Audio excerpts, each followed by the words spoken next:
They did so for this reason and this reason only. They didn't want the states trampling into the federal government's enumerated powers, and only those enumerated powers. So if you look at it from, like I do, I'm a process control engineer, if you have the states here, the federal government was really supposed to be next door to the states. And the states were supposed to be the workhorses of the nation. And they were to be the engines in which freedom could go forth, and that real freedom could be kept, a close government to its people. Some court cases over the years force our government to go more like this. This is the critical change if we're going to make this permanent in our nation that has to happen. We'll keep going back as the economy changes. We'll keep going back to the liberal ideas when things start to get better if we don't make the permanent change. I'm for an amendment that redefines some critical parts of our Constitution. And by doing so, the states and the local governments will be free again to do that which they need to do.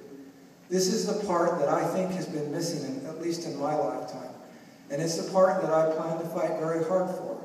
Not just in Washington, but starting to work with the states themselves.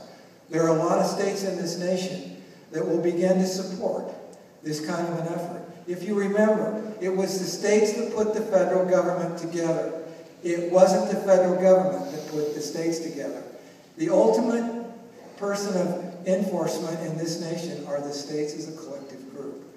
And I believe that that's the right way to go. Thank you. Mr. Alder.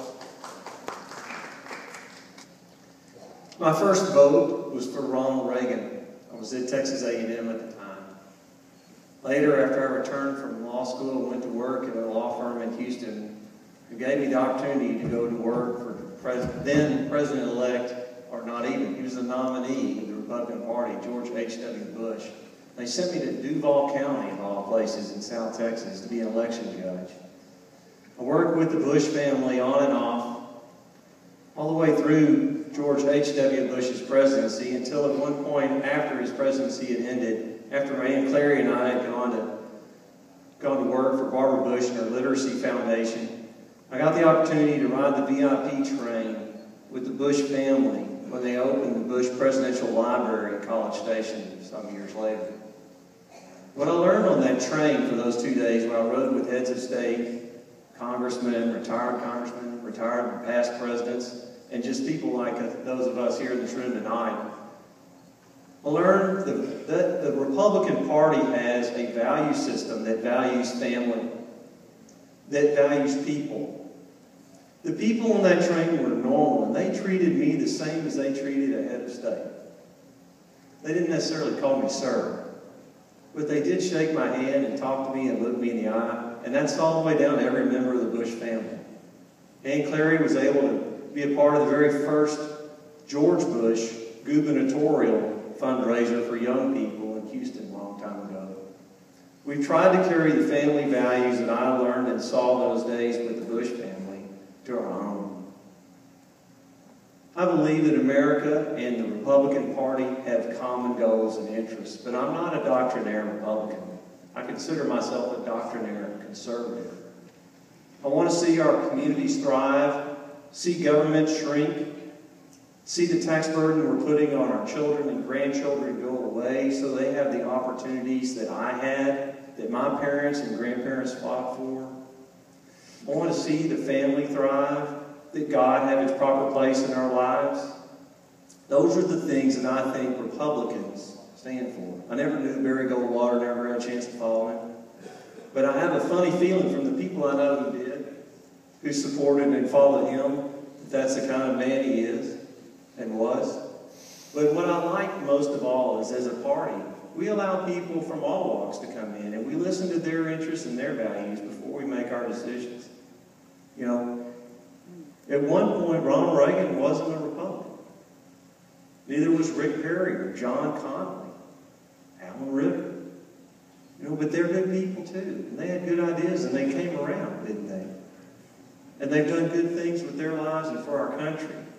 And we believe here that being Republican is great, and it is.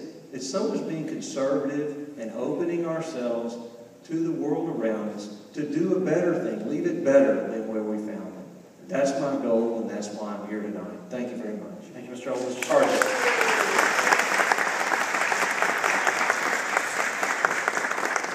Well, I think the answer I gave earlier about where I started gives you the answer to the question, which is number one with goal.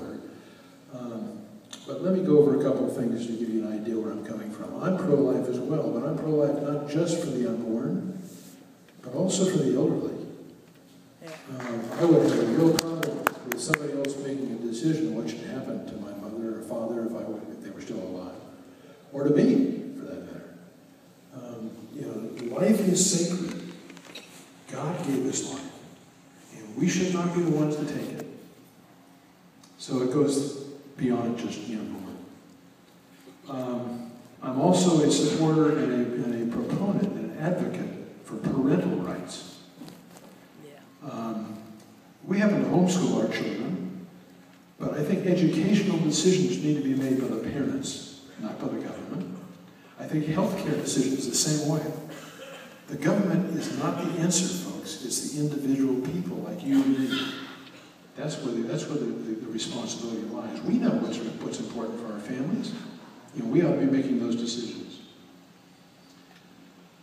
In 1961, I took an oath of office as a seaman recruit in the United States Navy. That was to support and defend the Constitution of the United States. Now, that's not just the second or the first or the third or whatever amendment. That's the entire Constitution. Over 20 years later, I retired as Lieutenant Commander from the Navy. And I can tell you that that oath never retired with me. And I will never, ever violate that oath. When I make a promise, I keep it. Let me end by just giving you something that I wrote back when I was 15 years old in high school. I had a responsibility. Robert, you can do this with me if you want to, because you know it as well as I do. But when I was 15 years old, I was asked to write a poem. And I'm not a poet, but I was asked to write a poem about something that was very important to me. And this is how that poem goes. America is famous for its rivers and its hills. America is famous for its factories and its mills. But to me, the greatness in my country is in the men she has bred. The pioneer, the statesman, and the history I've read, they had a mighty vision of a country proud and free. They wrote the Constitution and gave me liberty. Good night. Thank you all. I appreciate it.